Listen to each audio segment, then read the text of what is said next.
Good morning to all my dear students of class 6th.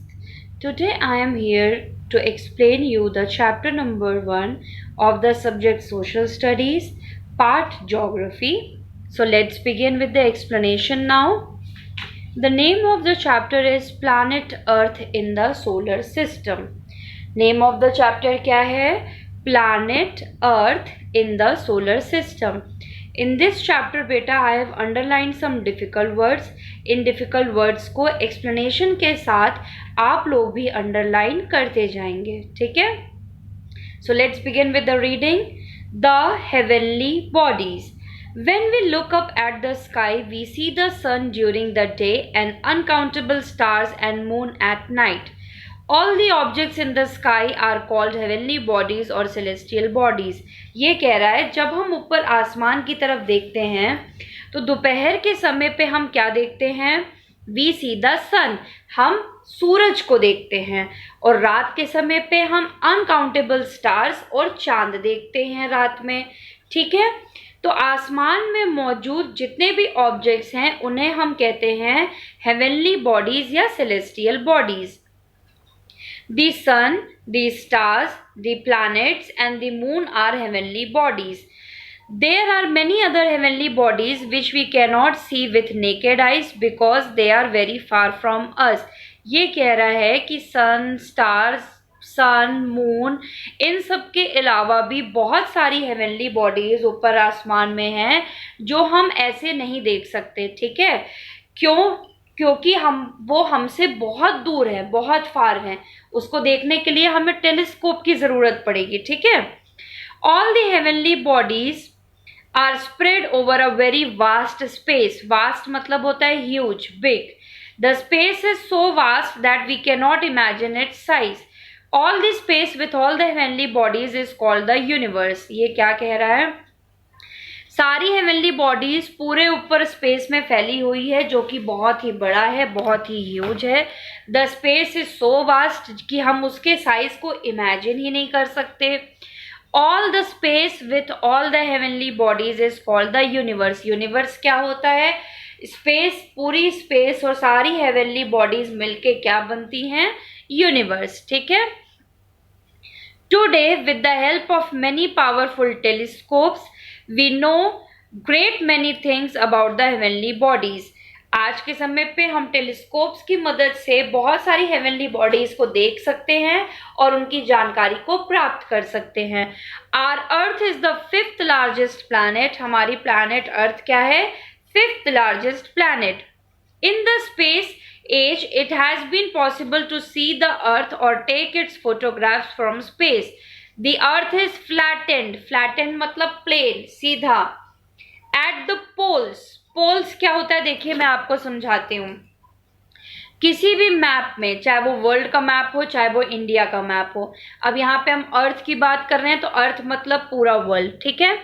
किसी भी map में 4 directions होते हैं, ठीक है? ये मैं यहाँ पे बना रही हूँ. 4 डायरेक्शंस होते हैं. सबसे ऊपर होता है नॉर्थ, सबसे नीचे होते हैं south, left side is west and right side is east, ठीक है? तो जो सबसे ऊपर वाला पॉइंट होता है और जो सबसे नीचे वाला पॉइंट होता है इसको कहते हैं हम पोल्स, ठीक है? तो वर्ल्ड का सबसे ऊपर वाला पॉइंट क्या हुआ? नॉर्थ. और सबसे नीचे वाला पॉइंट क्या हुआ? साउथ, ठीक है? And bulging at the equator. ये जो बीच की लाइन होती है ना बेटा, इसको हम कहते हैं इक्वेटर. इक्वेटर मतलब इक्वेटर वो लाइन जो अर्थ को 2 इक्वल भाग में डिवाइड करती है. जैसे अगर मैंने ये सर्कल बना दिया, ठीक है? सीधा सर्कल नहीं है, एक एग्जाम्पल के तौर पे बनाया है. तो इस सर्कल के बीच में अगर हम एक लाइन बनाएंगे तो ये दोनों इक्वल पार्ट्स में डिवाइड हो जाएगा. तो ये बीच में जो लाइन ड्रॉ की जाती है उसे हम कहते हैं equator. Its shape is described as geoid. There are many types of celestial bodies in the universe. We will now learn about a few of them. ये कह रहा है कि हमारे यूनिवर्स में बहुत सारी celestial bodies हैं.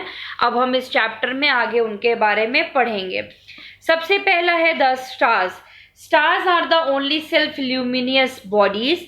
They have their own heat and light. Stars की अपनी खुद की रोशनी और अपनी खुद की गर्मी होती है. Stars are made of hot burning gases. Stars किस चीज से बने होते हैं?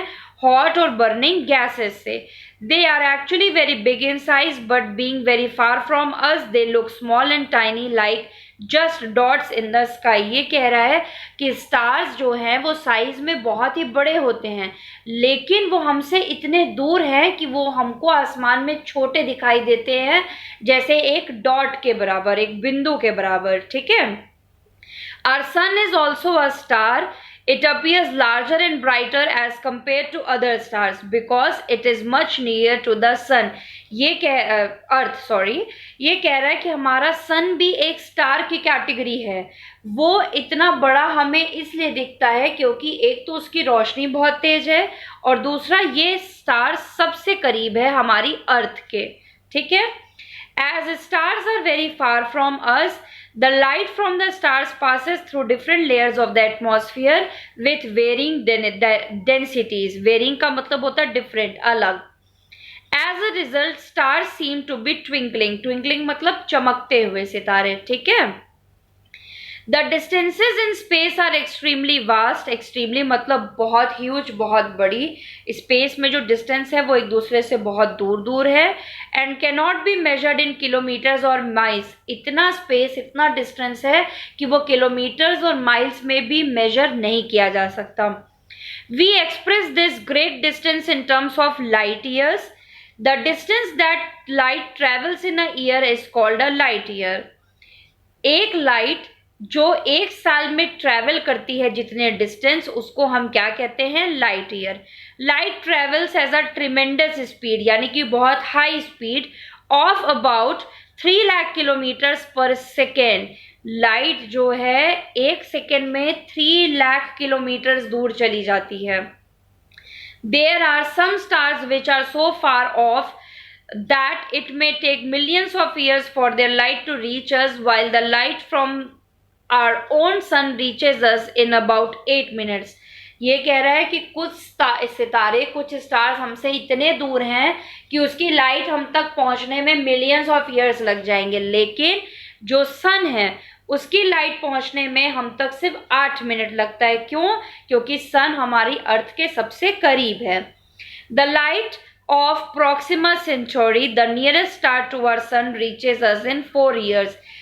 वो स्टार जो हमारे सन के सबसे करीब है उसका नाम है प्रोक्सिमा सेंचुरी. वो उसकी रोशनी हम तक पहुंचने में 4 साल लग जाते हैं. कॉन्स्टेलेशंस बेटा क्या होता है? देखिए, जब हम आसमान की तरफ देखें तो कई बार हमें क्या लगता है कि स्टार्स जो है बहुत करीब करीब बने हुए हैं, एक ग्रुप में हैं, या वो कोई शेप ले रहे हैं. ठीक है. तो ग्रुप ऑफ स्टार्स जब कोई पर्टिकुलर शेप लेते हों, किसी ऑब्जेक्ट की तरह हमें दिखते हों, तो उसे हम कॉन्स्टेलेशन कहते हैं. Of the millions and millions of the stars in the sky, some appear to be in group, forming definite patterns. यही मैंने आपको समझाया. These groups which can be recognized by the shape they form are called constellations. Millions and millions stars के बीच में कुछ stars ऊपर आसमान में ग्रुप्स बनाते हैं, जो कि हमें देखने से ऐसा लगता है कि वो कोई शेप बना रहे हैं, तो उसको हम कॉन्स्टेलेशन कहते हैं. इसका एग्जाम्पल है, देखिए, the great bear and the pole star. ठीक है, कि इस तरीके से शेप बनाया हुआ हो लाइक अ बेयर. ठीक है. नेक्स्ट आते हैं the solar system, family of the sun. The sun and the 8 planets that revolve around the sun are members of the solar system. Besides the sun and the planets, there are some smaller celestial bodies as well in the solar system. These small bodies are called satellites. ये कह रहा है solar system में क्या होता है. Solar system में सन होता है और बाकी के 8 प्लैनेट्स होते हैं. 8 प्लैनेट्स कौन कौन से? Mercury, Venus, Earth, Mars, Jupiter, Saturn, Uranus and Neptune. इसके अलावा ऊपर सोलर सिस्टम में कुछ सैटेलाइट्स भी होती हैं. The sun is almost 5 billion years ago old. The gravitational field of the sun holds the entire solar system together. The sun is made up of hot gases. Sun किससे बना है? Hot gases से, mainly helium and hydrogen. Mainly कौन सी दो gases से? Helium and hydrogen. The surface temperature of the sun is 5700 degree Celsius. इसको हम कैसे पढ़ेंगे? 5700, ये ऊपर जो एक साइन बना है ये डिग्री होती है और सी मतलब सेल्सियस। सन का टेम्परेचर कितना है? 5700 degree Celsius. You can imagine how hot this is when we say that the heat from the sun after traveling 149 miles kilometer, the distance from the sun to the earth is still strong enough to fry an egg in the Sahara desert. At the center of the sun, the temperature is about 1.5 million degrees Celsius. The diameter of the sun is 13,92,000 kilometer. It is 109 times bigger than that of the earth. The distance of the moon from the earth is less than half the diameter of the sun. That is how big the sun is. However, there are stars which are hundreds of times bigger than the sun. The sun is the primary source of heat and light for living beings on the earth. Life on earth is possible only because of its optimum distance from the sun. That is, the earth is neither too far from the sun nor too close to it. Sunlight reaches the earth in about 8 minutes. अब इस पूरे paragraph में हमने सन के बारे में पढ़ा। ये पढ़ा कि सन 5 बिलियन ईयर्स पुराना है। इसकी डिस्टेंस कितना है हमारी अर्थ से? बेटा मैं बता दूं, सन इतना गर्म है कि हमारी अर्थ अगर सन के बहुत करीब होता तो वहां पे हम जिंदा ना रह पाते, इतनी गर्मी होती। ये सिर्फ इस वजह से अर्थ में लाइफ पॉसिबल है क्योंकि अर्थ का जो सन से डिस्टेंस है वो ना तो बहुत ज़्यादा है और ना ही बहुत कम है। ठीक है, जिंदगी बिताने के लिए इतना डिस्टेंस, लाइफ को सपोर्ट करने के लिए अर्थ का सन से इतना डिस्टेंस ज़रूरी है। ठीक है। The planets. The word planet is derived from the Greek word planetai meaning wanderer. Planet word किस word से लिया गया है? planetai word से लिया गया है जिसका अर्थ होता है wanderer. Wanderer मतलब जो घूमने वाले होते हैं। There are 8 planets in our solar system. हमारे solar system में 8 planets हैं। These planets in order of their distance from the sun are. ये planets sun से कितने दूर हैं इस order में हम लिखेंगे। यानी कि जो प्लैनेट सन के सबसे करीब है उसका नाम सबसे पहले, तो Mercury, Venus, Earth, Mars, Jupiter, Saturn, Uranus and Neptune. The planets do not have their own light. Planets की अपनी खुद की रोशनी नहीं होती है। They only reflect light received from the sun. ये वही लाइट रिफ्लेक्ट करते हैं जो उन्हें सन से मिलती है। All the planets are spherical in shape. हर एक प्लैनेट गोल आकार में है। स्फेरिकल मतलब गोल आकार। ठीक है, अब हम नेक्स्ट पेज में प्लैनेट्स और स्टार्स के बीच में डिफरेंस पढ़ेंगे। ठीक है, कि इन दोनों में क्या डिफरेंस है। Stars are made up of hot glowing gases. Stars किससे बने हैं? हॉट ग्लोइंग गैसेस से। और planets are made up of solid materials like rocks and stones. Planets किससे बने हैं? सॉलिड मटेरियल्स, रॉक्स और स्टोन्स से। Stars have their own light. Stars की अपनी खुद की रोशनी होती है। और planets they shine by receiving light from a star. Planets की अपनी खुद की रोशनी नहीं होती है, इनको जो सन और स्टार से रोशनी मिलती है ये उसी को रिफ्लेक्ट करता है। Stars are big and hot. They appear small because of their large distance from the earth. Stars बहुत बड़े होते हैं और गर्म होते हैं। हमें छोटे इसलिए दिखते हैं क्योंकि वो हमारी अर्थ से बहुत दूर हैं। Planets are small and their range of temperature depends on their distance from the sun. Planets छोटे होते हैं और उनका टेम्परेचर डिपेंड करता है कि वो सन के कितनी दूरी पे हैं। जैसे मरकरी सन के सबसे करीब है तो मरकरी सबसे गर्म है। नेपट्यून सबसे दूर है तो नेपट्यून सबसे ठंडा है। ठीक है। Our planet the earth. अब हम अपनी प्लैनेट के बारे में पढ़ेंगे जिस प्लैनेट में हम रहते हैं, यानी कि the earth. The earth, our home is the only planet in the solar system where life is possible. The earth takes nearly 24 hours to complete one rotation. It completes one revolution round the sun in 365 1/4 days. In size, it ranks fifth after Jupiter, Saturn, Uranus, and Neptune. From the outer space, it looks blue in color. It is because of the presence of water in its oceans and seas. It is therefore sometimes called a blue planet. अब ये पूरे paragraph में क्या कह रहा है? अर्थ एकमात्र ऐसा प्लैनेट है जहां पे लाइफ पॉसिबल है, यानी कि जहां पे लोग जिंदा रह सकते हैं। क्यों? उसका सबसे बड़ा रीजन है, पहला तो वाटर, कि यहाँ पे पानी अवेलेबल है, पानी जो कि सबसे इम्पोर्टेंट चीज है जिंदा रहने के लिए। एटमॉस्फेयर, एयर्स अवेलेबल हैं सांस लेने के लिए। लैंड अवेलेबल है रहने के लिए। खाना पीना अवेलेबल है खाने के लिए। ठीक है, तो एकमात्र ऐसा प्लैनेट जहां पे लाइफ पॉसिबल है वो क्या है? Earth takes nearly 24 hours to complete one rotation. Earth को एक रोटेशन लेने में 24 आवर्स लगते हैं। ठीक है, यानी कि 1 डे। तो एक रोटेशन में आप क्या क्या चीज दे सकते हैं? आप सुबह देखेंगे, दोपहर देखेंगे, शाम देखेंगे, रात देखेंगे। ठीक है, तो वन रोटेशन कॉजेज व्हाट, या rotation causes what? Rotation causes day and night. और अर्थ को एक रिवॉल्यूशन लेने में 365 1/4 डेज लगते हैं। ठीक है, 365 1/4। अब मुझे एक बताइए कि एक साल जो है वो कितने दिनों का होता है? एक साल 365 डेज का होता है। अब 1/4 कोई दिन तो हो नहीं सकता, तो 1/4 को जब हम 4 बार प्लस करेंगे तो 1 बनता है, जो कि हर चौथे साल हम लीप ईयर मनाते हैं, एक दिन साल में एक्स्ट्रा जोड़ के, जो कि टोटल बनता है 366, और वो एक दिन हम जोड़ते हैं फरवरी मंथ में, जो कि होती है 29 फरवरी। ठीक है, 365 डेज हर साल में होते हैं, लेकिन 366 डेज हर 4 साल बाद आता है, जिसको हम लीप ईयर कहते हैं। क्योंकि हम 1/4 दिन आधा अधूरा कोई दिन नहीं रख सकते कि आज दिन शुरू हुआ तो पता चले सिर्फ दोपहर हुई और शाम हुई और फिर अगला दिन आ गया। नहीं, एक दिन का मतलब होता है कंप्लीट दिन, यानी कि सुबह, दोपहर, शाम, रात।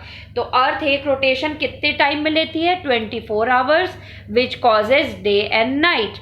और अर्थ एक रिवॉल्यूशन कितने दिनों में लेती है? 365 डेज, और इसको 4 बार जब ऐड करते हैं 1/4 को तो बनता है 366 डेज। अब एक ईयर में आप क्या क्या देखते हैं? एक ईयर में आप मौसम देखते हैं, सीजन्स देखते हैं, विंटर, समर, रेनी, ऑटम, स्प्रिंग। तो rotation day and night cause करता है, और रिवॉल्यूशन क्या कॉज करता है? Revolution causes seasons. ठीक है, तो ये था हमारी अर्थ के बारे में। अर्थ हमारी बाहर से देखने में ब्लू कलर की इस वजह से दिखती है क्योंकि अर्थ का 70% हिस्सा, 70% हिस्सा पानी से भरा हुआ है, चाहे वो ओशन के फॉर्म में हो, चाहे वो लेक्स के फॉर्म में, सीज के फॉर्म में। ठीक है, 70% of the earth is consist of water. इस वजह से अर्थ को ब्लू प्लैनेट भी बोला जाता है। अब इस अर्थ के यूनिक फीचर्स क्या हैं? In fact, our Earth is a unique planet in the whole solar system. It is considered so because of the following reasons. The distance of the Earth from the Sun results in such a climate which is best suited for the development of life forms on it. On this planet, that is Earth, water occurs in vast quantities which makes its life possible on Earth, as water is quite essential for all forms of life. ये part मैंने पहले ही आपको समझाया कि इस अर्थ में हमारे पास water बहुत अवेलेबल है, इसलिए लाइफ पॉसिबल है, क्योंकि वाटर बहुत ही इम्पॉर्टेंट, बहुत ही एसेंशियल है किसी के लिए भी जिंदा रहने के लिए।